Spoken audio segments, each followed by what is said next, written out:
창세기는 전체가 50장으로 구성되어 있는데 그 중에서 12장부터 25장까지에 걸쳐서 상당히 많은 분량이 아브라함의 일대기에 대하여 기록하고 있습니다.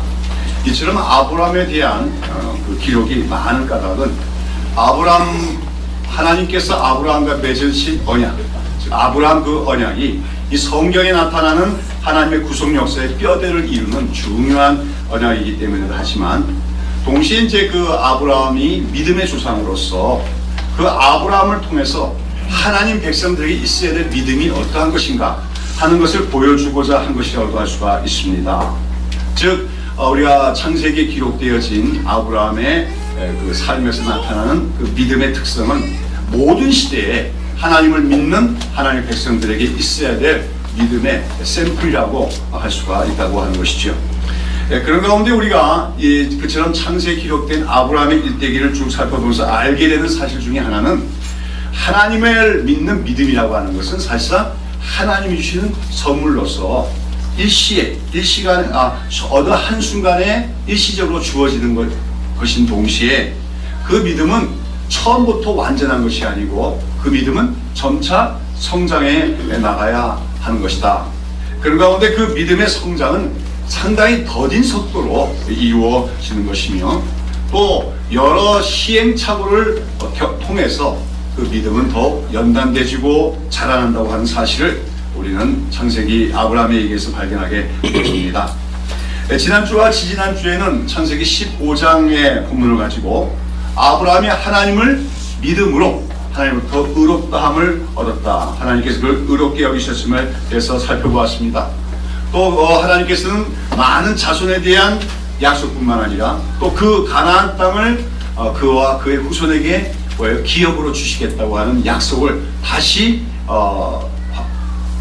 거듭 재약속하시면서, 그런 하나님의 약속에 대해서 뭔가 확증을 바라는 아브라함에게 대해서 어떻게 하십니까? 하나님은 소위 언약 예식을 행하시죠. 그래서 거기 그 언약 예식에서 하나님은 하나님 자신의 생명을 담보로 하시면서 반드시 그 약속을 이루어 주실 것이다 하는 것을 보여주시는 그런 횃불 언약을 맺으신 일에 대해서 우리가 살펴보았습니다. 자, 이처럼 아브라함은 이미 믿음으로 말미암아 하나님부터 의롭다함을 얻었습니다. 의롭다함을 얻을 만한 믿음을 갖고 있었습니다. 그러나 그의 믿음은 아직까지도 온전한 믿음과 성숙한 믿음이 아니었다 하는 사실을 우리는 그 다음 장 15장 다음에 난 16장에서 볼 수가 있습니다. 오늘 우리가 살펴보고자 하는 창세기 16장에 보면 그처럼 믿음으로 의롭다함을 얻은 아브라함이었지만, 그러나 그의 믿음이 아직까지도 온전치 못해서 하나님이 약속하신 것을 하나님께서 이루어지실 때를 기다리지 못하고 조급하게 여긴 나머지 실패하고 마는 이야기가 나오고 있습니다. 자, 오늘 16장을 살펴보는데 이 16장 본문은 아브라함이 그 가나안 땅에 들어온 지 10년째 되는 해의 일로서 아브라함의 85세 때의 일입니다. 아브라함은 자기서에 한 명의 자녀도 없었지요. 그런 아브라함에게 하나님께서 자녀를 주실 뿐만 아니라 또 하늘의 묵별처럼 수많은 후손도 주시자고 하나님의 약속을 믿었습니다. 그러나 그런 하나님의 약속의 말씀이 주어진 후 10여 년의 세월이 지나갔는데도 어떡합니까? 아직까지 자녀가 생겨나지 않자 아브라함과 그 아내인 사라에게는 말하자면 조급증이 생겨나기 시작했다는 거죠. 그래서 그 조급증 때문에 하나의 편법을 생각하게 됩니다. 그것이 어떤 것입니까? 바로 아브라함이 본부인인 사례가 아닌 뭡니까? 그 첩을 얻어서 자식을 얻고자 하는 그런 편법이었지요. 당시 아마 그 아브라함과 사례 부부 사이에 자녀가 생산되지 않았던 주된 원인 누구에게 있는 겁니까? 불임증이 누구에게 있는 거예요? 아브라함에 있는 게 아니고 그 사례에게 있는 거죠. 그러니까 사례는 요즘 말로 하면 불임 여성이고 옛날식으로 말하면 뭡니까? 성녀라고 하는 거죠. 아기를 할 수 있는 결혼한 지 이미 수십 년이 됐는데도 자녀를 생산하지 못해요. 근데 참 그 아브라함이 그래도 참 그 아내를 참 사랑하는 훌륭한 남편이다 하는 것은 그 당시에는 일부 다처제가 성행했기 때문에 뭐 자녀 생산 안 되면 곧바로 뭐 또 세컨드, 서드 이렇게 얻어갈 수 있는데도 불구하고 그는 자기의 본부인인 사례가 언젠가는 자녀를 낳아줄 것이다 하는 기대를 가지고 다른 그 별도의 첩이나 처첩을 얻지 않고 있었다는 거죠. 그런데 어떡합니까? 시간이 자꾸 흘러갑니다. 하나님의 약속을 믿긴 믿지만 그러나 자신의 나이도 들어가고 사례의 나이도 들어가자 그 두 사람에게는 조급증과 함께 불안이 오기 시작했죠.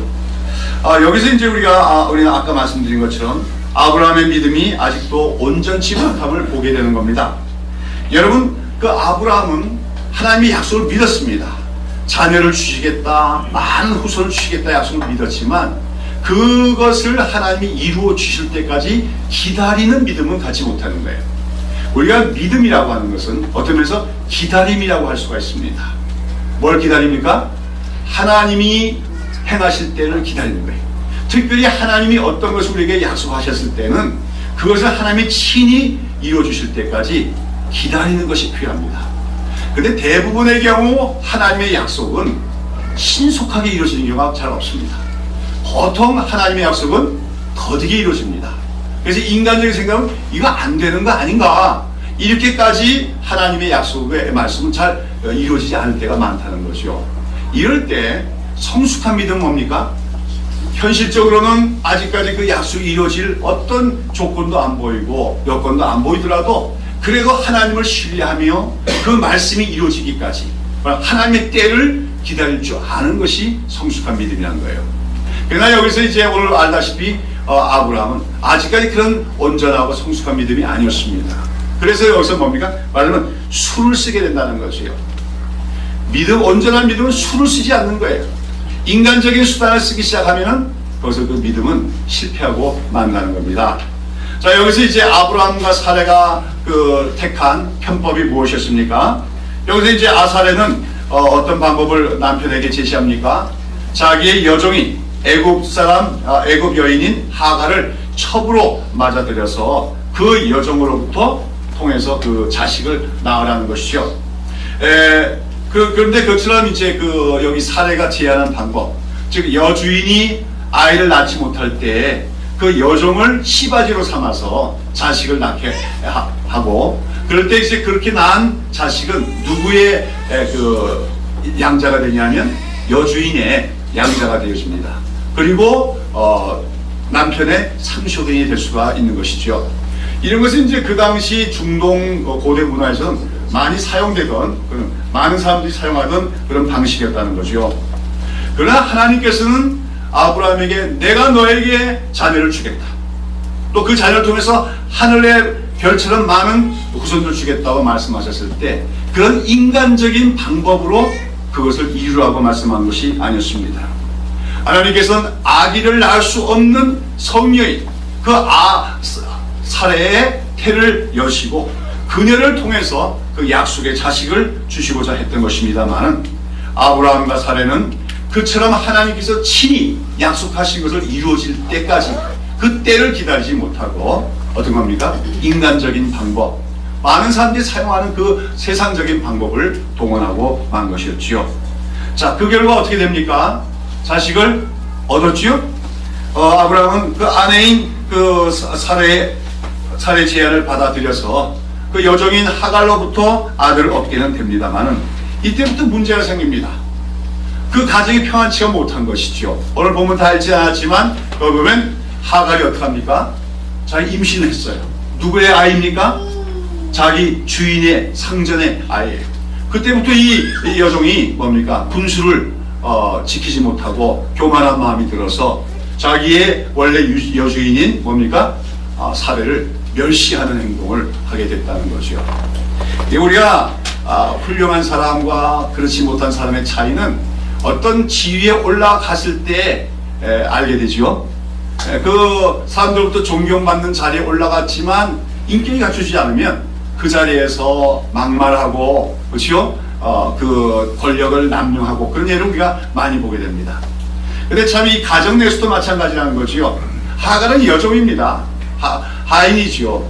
그런데 참 그 주인의 아기를 잉태하게 되자 자기의 원래 상전인 여주인인 사례를 멸시하는 행동을 했고, 이것을 말미암아 사례가 어떻게 합니까? 마음의 고통을 느끼고 아브라함이 어떻게 할 것이냐 이렇게 묻고, 거기서 아브라함은 그 사례를 집에서 나가게 합니다. 그래가지고 제가 다 읽었지만, 그런데 그렇게 그 광야로 나갔던 하갈이, 임신한 하갈이 힘겨워하고 고통을 받는 가운데 하나님이 나타나셔서 그래도 그 하갈을 아브라함의 집으로 되돌아갈 수 있도록 은혜를 주십니다. 그래서 뭐냐면 지금 이러한 그 하갈이 임신한 것은 사실은 하나님 입장에서 원치 않는 임신이죠. 하나님이 시키신 것도 아니고 하나님이 원하신 것도 아닌 일이었지만, 그래도 하나님께서는 그 하갈이 임신한 그 아이가 그래도 언약에 하나님과 언약을 맺은 파트너인 아브라함의 그 자녀이기 때문에 그에게도 은총을 베풀어 주시는 것을 볼 수가 있습니다. 그래서 이제 하갈이 다시 아브라함의 집으로 돌아오게는 됩니지만, 우리가 예상키는 아무도 그 가정에서는 늘 그 여자들 간에 늘 갈등과 시기와 이런 것들이 늘 있었지 않았겠나 우리가 예상할 수가 있다고 하는 것이죠. 그리고 이렇게 이제 아브라함이 하나님의 때를 기다리지 못하고 하나님의 방법으로 행하는 것이 아니라 인간적인 방법으로 이제 택해서 자녀를 낳게 되었는데, 그처럼 그 여종인 하갈에게서 낳은 아들의 이름이 뭡니까? 이스마엘이지요. 근데 그 후에 이제 이어지는 얘기를 쭉 보시면은, 우리가 창세기 21장에 가면 이제 아브라함이 86세에 이스마엘을 낳고, 그로부터 15년이 훨씬 더 지나서 101세가 돼서야 비로소 아브라함이 100세가 돼서야 아브라함이 뭡니까? 아들을 낳게 되어지지요.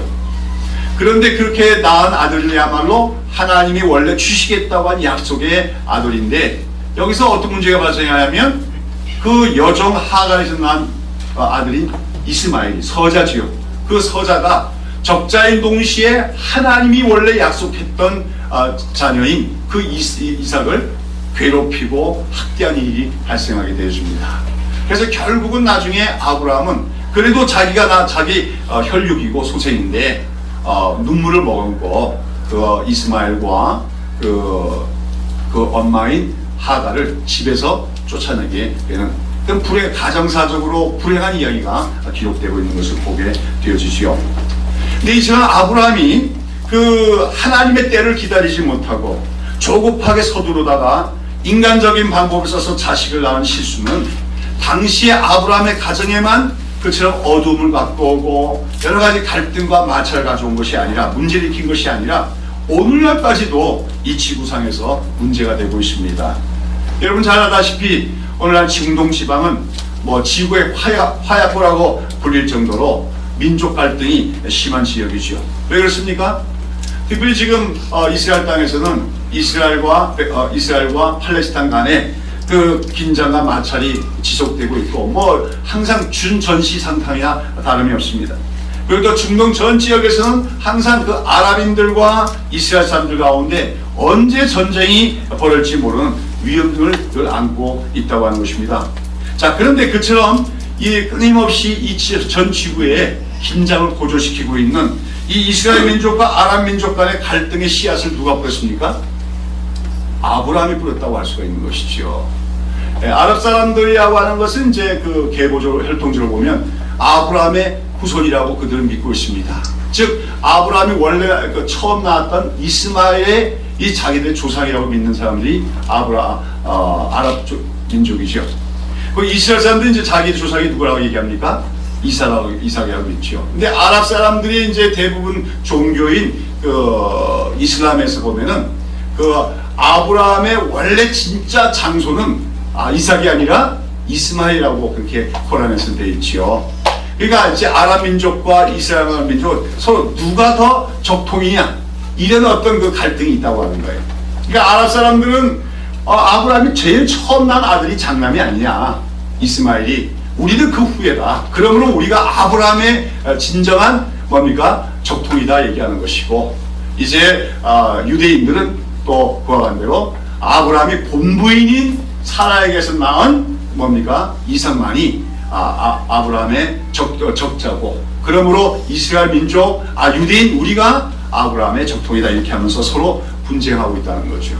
그러니 이런 분쟁의 씨앗을 누가 뿌린 겁니까? 아브라함이 뿌린 거죠. 만약에 아브라함이 그때 하갈로 첩으로 택해서 자녀를 낳지 않았다면 그런 갈등이 있지도 않았겠느냐 얘기할 수가 있다는 것이죠. 여러분, 오늘날 우리는 이러한 얘기를 통해서 참 한 사람이, 참 믿음의 조상이나 한 사람이 온전한 믿음을 그 방법을 취하지 못하고 인간적인 방법을 택했을 때 그 후유증이 얼마나 클 수가 있는가 하는 것을 우리는 볼 수가 있게 되는 것입니다. 자, 그렇다면 오늘 우리가 이 창세기 16장 본문 이야기에서 우리가 깨달아야 할 것은 무엇입니까? 어떤 이제 옛날 목사님들은 이제 아브라함이 첩을 뒀다, 이런 사실을 아주 많이 비판을 해요. 첩을 두면 이렇게 문제가 생깁니다. 그러나 우리가 이제 성경을 볼 때는 성경이 기록된 그 당시의 문화 속에서 우리가 이해를 하려고 노력해야겠지요. 아브라함이 살던 당시에 고대 중동 지방에서는 뭐 일부 다처제 같은 것은 흔하게 시행되던 일이고, 또 오늘 여기 나오는 방법과 같은 뭡니까? 여종을 시바지로 삼아서 자녀를 생산하는 방식은 뭐 그 당시 사회에서는 비난받을 일이 아니었다고 하는 것이죠. 물론 일부 다처제라고 하는 것은 원래는 하나님이 세우신 제도가 아닙니다. 하나님은 태초부터 인간을 창조하실 때 한 남자와 한 여자가 연합하여 한 가정을 이루는 것, 그것이 하나님이 세우신 결혼 제도입니다. 그러나 인간의 타락한 이후에 인간의 탐욕, 욕심, 이런 것으로 말미암아 일부 다처제도가 이제 생겨나게 됐는데, 하나님은 그것을 허락하신 건 아니지만 묵인하신다. 고대에서는 하나님께서 아직 하나님의 계시가 완전히 진전되지 않은 가운데서는 일부 다처제를 묵인하시고, 그래서 이스라엘 사회에 대해서도 일부 다처제가 있더라도 그것을 하나님은 죄악으로 간주하지 않는 것을 우리가 성경에서 볼 수가 있다는 거죠. 그러므로 아브라함이 첩을 얻었다, 자녀를 거기서 자녀 얻었다, 그것이 비난받을 일은 아니라는 것이죠. 중요한 것은 무엇이 아브라함의 실수였냐 하면은 하나님의 방법으로 자녀를 얻은 것이 아니라 사람의 방법으로, 육신적인 방법으로 자녀를 얻었다고 하는 것이 바로 아브라함의 실수였다고 하는 것이죠. 한마디로 그 아브라함이 그 사라의 그 아내인 사라의 그 어떤 제안을 따라서 여종인 하갈을 첩으로 맞이해서 자식을 낳은 것은 사실 그 당시 고대 중동 문화에서는 상식적인 방법의 하나였습니다. 많은 사람들이 사용하던 상식적인 그런 방법의 하나였다는 것이요. 그러나 그런 당시 사람들의 상식을 따라서 행동한 그것이 신앙적으로는 큰 실패였고 많은 후유증을 낳게 되더라 하는 것을 성경은 우리에게 보여주고 있다는 것이죠. 여러분, 오늘 우리 그리스도인들, 하나님의 백성들은 상식을 존중할 줄 아는 사람이 되어야 됩니다. 하나님을 믿는 사람들이 상식에도 못 미치면 참 어떻게 됩니까? 꼴불견이 되어지는 거 아닙니까?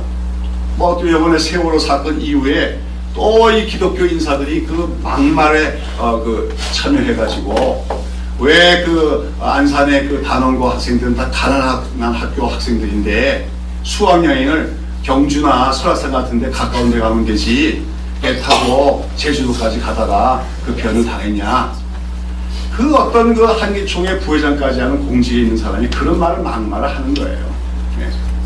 또 우리 한국 백성들은 미개하다, 유가족들을 포함해서 그렇게 한 말을 또 옹호하는 발언을 어떤 큰 교회 목사가 또 하기도 합니다. 한마디 일반인들이 보기에도 상식에도 못 미치는 그런 생각과 발상을 하는 기독교인들 너무 많다는 것이 오늘 한국교회의 문제가 아닐 수가 없습니다. 상식에 못 미치는 것, 몰상식하다고 하지요. 몰상식한 기독교, 그건 정말 악취가 나는, 냄새가 나는 나쁜 기독교입니다. 그거는 소금과 빛이 아니라 사회 악에 불과한 것이지요. 오늘 우리 기독교는 그리스도 신앙은 상식을 존중할 줄 알아야 돼요. 그러나 상식선에만 머물러서는 안 된다는 거예요. 상식을 뛰어넘을 수가 있어야 된다는 것이죠. 그래서 저는 어느 교회 보니까 일산에 있는 어느 교회인데 그 교회표 중에 하나가 상식이 통하는 교회 이렇게 했더라고요. 저는 좀 문제가 있다 생각해요. 물론 상식이 통하는 거 중요하죠. 그러나 믿음의 세계는 상식 이상의 것이 되어야 된다. 그래서 저는 이제 그렇게 얘기합니다. 상식, 몰상식, 초상식. 상식을 따라 사는 건 상식적인 사람이에요. 근데 그거에 못 미친 사람은 몰상식한 사람이에요. 그러나 우리 그리스도인은, 하나님의 백성은 어떤 삶을 살 수 있어야 돼요?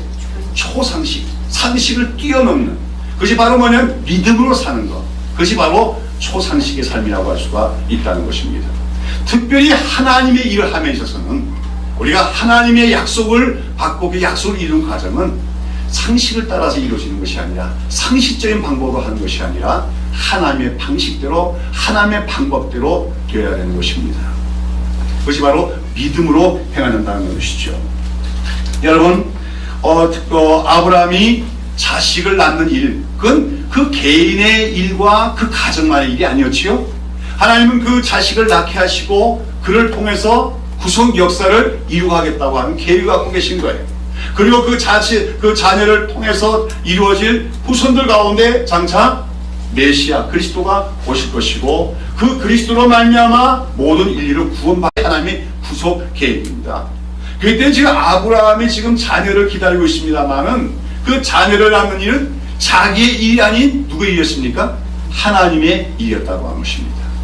우리 안에 그것은 하나님의 일은 누가 하십니까? 하나님이 하십니다. 하나님의 일은 누구의 방법대로냐? 하나님의 방법대로만 되는 것입니다. 하나님의 일을 인간이 하려고 해서는 되지 않아요. 또 하나님의 일을 인간의 방법으로 해갖고 되는 것이 없다고 하는 것입니다. 결국 아브라함은 하나님의 때를 기다리지 못했어요. 또 여기다 추가한다면 하나님의 일은 하나님의 때에 적절히 이루어지기 바랍니다. 그래서 우리가 성숙한 믿음, 온전한 믿음은 그러한 하나님의 때를 기다릴 줄 아는 것도 성숙한 믿음의 한 중요한 특성이지요. 그러나 아브라함은 그 하나님의 때를 기다리지 못합니다. 그리고 세상의 상식을 따른 방법으로서 인간적인 방법을 동원해서 그 약속을 이뤄보고자 했지만, 거기서 낳게 된 아들은 하나님이 원하신 아들이 아닌, 하나님이 원치 않는 별종의 아들을 낳게 되어진 거죠. 이제 우리가 상담학 같은 거 하고 그럴 때 중요한 것이, 이제 어떤 사람을 클라이언트를 면접할 때 그 사람이 소위 원티드 차일드냐 언원티드 차일드 하는 게 굉장히 중요한 관점이에요. 그게 무슨 말인지 압니까? 그 부모가 아기를 임신했을 때 원해서 낳은 자녀냐, 아니고 원치도 않는데, 낳기 원치 않는데 막 사고로 생긴 아들이냐, 이건 굉장히 중요한 관점이 되어져요. 그것이 태아 안에서부터 벌써 아이의 인격 형성에 영향을 준다고 하는 거죠. 이스마엘은 아브라함과 사레가 자기들의 어떤 인간적인 지식과 지혜를 동원해서 인간적인 방법으로 낳은 아들이지만, 하나님의 입장에서 보면 어떤 아들입니까? unwanted child였다. 하나님 입장에서는 unwanted child. 이 unwanted child는 문제가 됩니다. 항상 하나님의 구속 역사 속에서 말썽을 일으키게 되어지고 문제를 일으키게 되죠. 그래서 사실 우리가 구약 역사 보면 이 이스마엘의 후손들이 결국은 하나님의 언약 백성인 이스라엘에게 도움이 되지 못해요. 자꾸만 어떤 장애물이 되는 것을 많이 보게 되어진다는 것입니다. 여러분, 오늘 우리가 기억해야 될 것은, 온전한 믿음은 무엇이냐, 성숙한 믿음은 무엇이냐, 하나님의 때를 기다릴 줄 알아야 된다. 그 하나님의 일은 하나님의 방식대로 이루어진다는 것을 믿고 하나님의 방법을 따라서 행해야 된다는 것입니다. 여러분, 예를 하나 들어보겠습니다.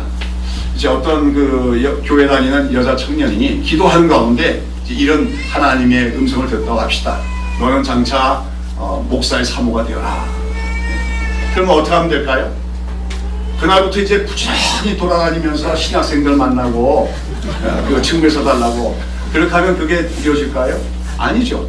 만약 정말로 그 청년에게 하나님께서 너는 목사 사모가 되라고 말씀하셨다면, 그 적절한 배우자도 누가 주실까요? 하나님 주십니다. 그냥 느긋하게 기다리면 되는 거예요.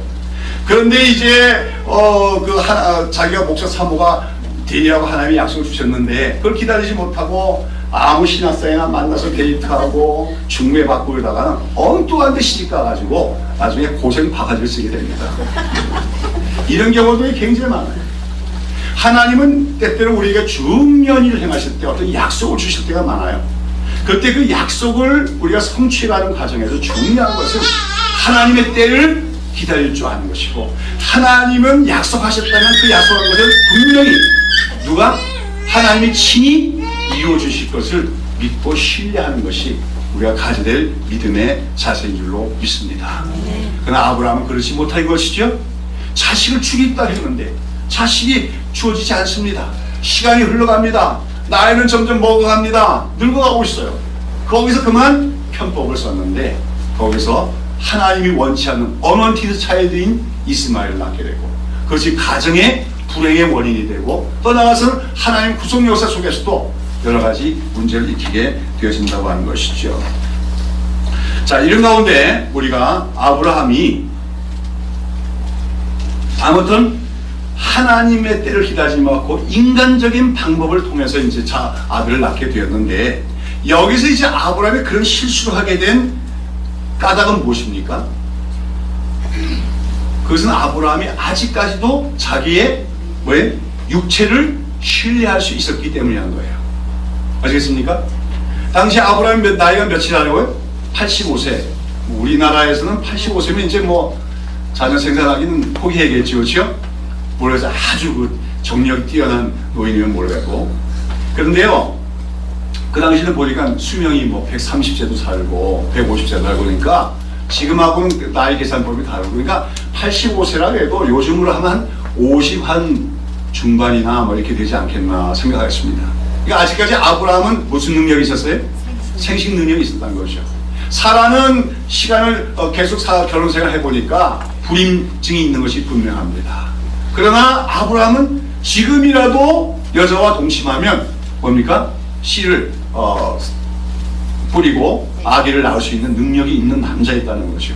그래서 이제 사례가 아브라함에게 그런 권유를 했고, 아브라함은 여종인 하갈을 맞이해서 자식을 낳게 되는 건데, 한마디로 아브라함이 이렇게 신앙적인 실패를 한 이유는 무엇이냐? 그가 아직까지도 뭔가 믿을 만한 건덕지가 있었다는 거죠.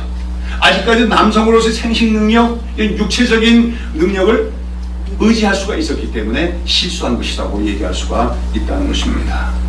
이처럼 우리가 하나님을 믿고 살아가면서 또 하나님의 일을 한다고 하면서 우리가 내가 갖고 있는 어떤 육체적인 능력을 내가 의지하고 그것으로 뭔가 열매를 맺고자 할 때 얻는 결실은 육체의 열매라고 할 수가 있습니다. 그런 의미에서 이스마엘은 바로 아브라함이 낳은 뭐예요? 육체의 열매였다고 할 수가 있다고 하는 것입니다. 그런데 그리고 그 육체의 열매를 얻은 이스마엘은 하나님의 구원 역사와는 전혀 관계가 없는 별종이 된다는 것입니다. 여러분, 하나님의 구원 계획은 어떤 것이었습니까? 하나님의 구원 계획은 아브라함이 그 육신의 능력이 완전히 사라졌을 때, 더 이상 남성으로서의 생식 능력이 없었을 때 그에게, 또 사라도 역시 생식 능력이 전혀 없을 때 오직 하나님의 능력으로 자녀를 낳게끔 한 것이 바로 하나님의 계획이었다고 하는 것이죠. 그래서 우리가 나중에 보면 알겠지만 아브라함이 이제 언제 그 약속의 자손을 얻게 됩니까? 100세가 됐을 때, 또 사라는 90세가 됐을 때, 이젠 두 사람 다 완전히 죽어버린 고사목과 같이 되었을 때 하나님은 그들에게 성령의 능력으로 자식을 얻게 하는데, 그것이 바로 이삭입니다. 그런 의미에서 볼 때 이삭은 또 무엇의 열매로 우리가 얘기할 수 있겠습니까? 성령의 열매다, 이렇게 말할 수가 있다는 것입니다. 사랑하는 여러분, 오늘도 우리는 하나님을 믿는 사람들은, 백성들은 우리 인생을 살아가면서 무언가 열매를 맺고 살아갑니다. 근데 그 열매는 항상 둘 중에 하나입니다. 우리가 살아가면서 맺는 모든 열매는 육체의 열매든지 아니면 성령의 열매든지 둘 중에 하나라는 것을 알아야 됩니다. 중립지대는 없습니다.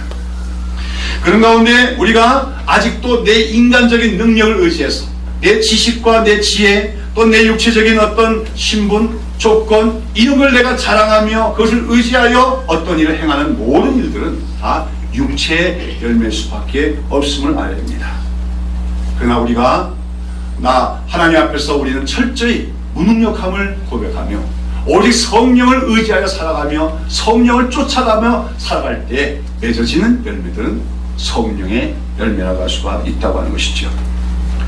아까도 말씀드린 것처럼 우리는 하나님의 일은 하나님이 하신다는 사실을 깊이 인식해야 됩니다. 그리고 하나님의 일은 하나님의 방법과 하나님의 능력으로 되는 것이지 인간의 방법과 인간의 능력으로 되는 것이 아니라는 것입니다. 오늘도 한국교회는 육체의 열매가 너무 많은 이유는 바로 오늘 교회가 하나님을 믿는다고 하고 또는 수많은 교회 지도자들이 하나님의 일을 한다고 하지만 그들이 성령의 일을 쫓아 행하는 것이 아니라 인간적인 방식, 인간적인 방법, 육체의 능력을 따라서 행하기 때문에 맺어지는 것이 육체의 열매밖에 없는 것이 오늘 한국교회의 모습이라고 할 수가 있다고 하는 것입니다. 사랑하는 여러분, 아브라함이 아직까지도 육체적인 생식 능력을 믿을 수 있을 때 그는 그 능력을 가지고 무언가 결실을 얻고자 했습니다. 그러나 그렇게 얻은 아들 이스마엘은 하나님의 구원 역사에 아무 도움이 되지 않고 오히려 골칫거리만 되고 말았다는 것을 기억하시기 바랍니다. 우리가 오늘도 하나님만을 의지하지 않고 무언가 내가 할 수 있어, 아직도 나는 다른 사람보다 똑똑해, 또 나는 지식이 있어, 또 내가 이런 배경이 있어 등등의 인간적인 조건을 자랑하며 그것을 의지하여 행할 때 거기서 맺어지는 일은 아무리 그것이 명분은 하나님의 일이라고 할지라도 육체의 열매일 수밖에 없다는 사실을 기억해야 될 줄로 믿습니다. 그래서 우리는 아브라함이 100세의 노인이 되어서 더 이상 자기 육체를 신뢰할 수가 없을 때 하나님의 때에 하나님의 능력으로 얻게 되는 그 아들 이삭만이 성령의 열매였다고 할 수가 있다는 것이죠.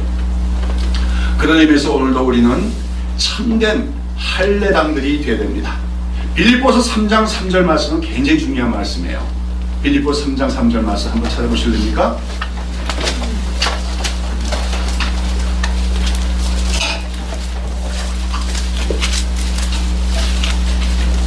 빌립보서 3장 3절 시작.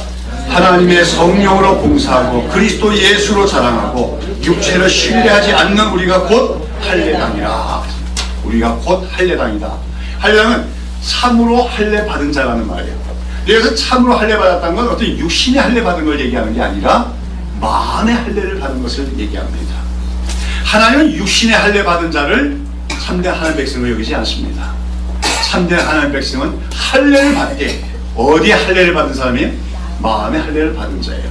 근데 그 마음의 할례를 받은 참 할례당의 특징은 어떻다는 거예요? 하나님의 성령으로 봉사하고, 이 봉사한다는 예배를 드리는 것과 하나님의 일을 하는 모든 것을 얘기합니다. 오직 하나님의 성령으로만 하나님을 섬기고 하나님 일을 행하며, 그 다음에 또 말했어요? 그리스도 예수로 자랑하고 육체를 신뢰하지 않는 것이라고 했습니다. 이건 거꾸로 오늘 교회 안에 어떤 사람이 있을 수가 있는 것을 얘기하는 겁니까? 예수 그리스도만 자랑하는 것이 아니라 자기의 인간적인 조건들을 자랑하고 자기 육신적인 조건을 자랑하면서 또 육체의 능력을 의지하는, 여기서 육체적 능력은 뭐 힘이 있다는 얘기가 아니라 무슨 학력이라든지 학벌이라든지 또 인간적인 배경 또 교회당의 크기 이런 것들이 다 육체죠.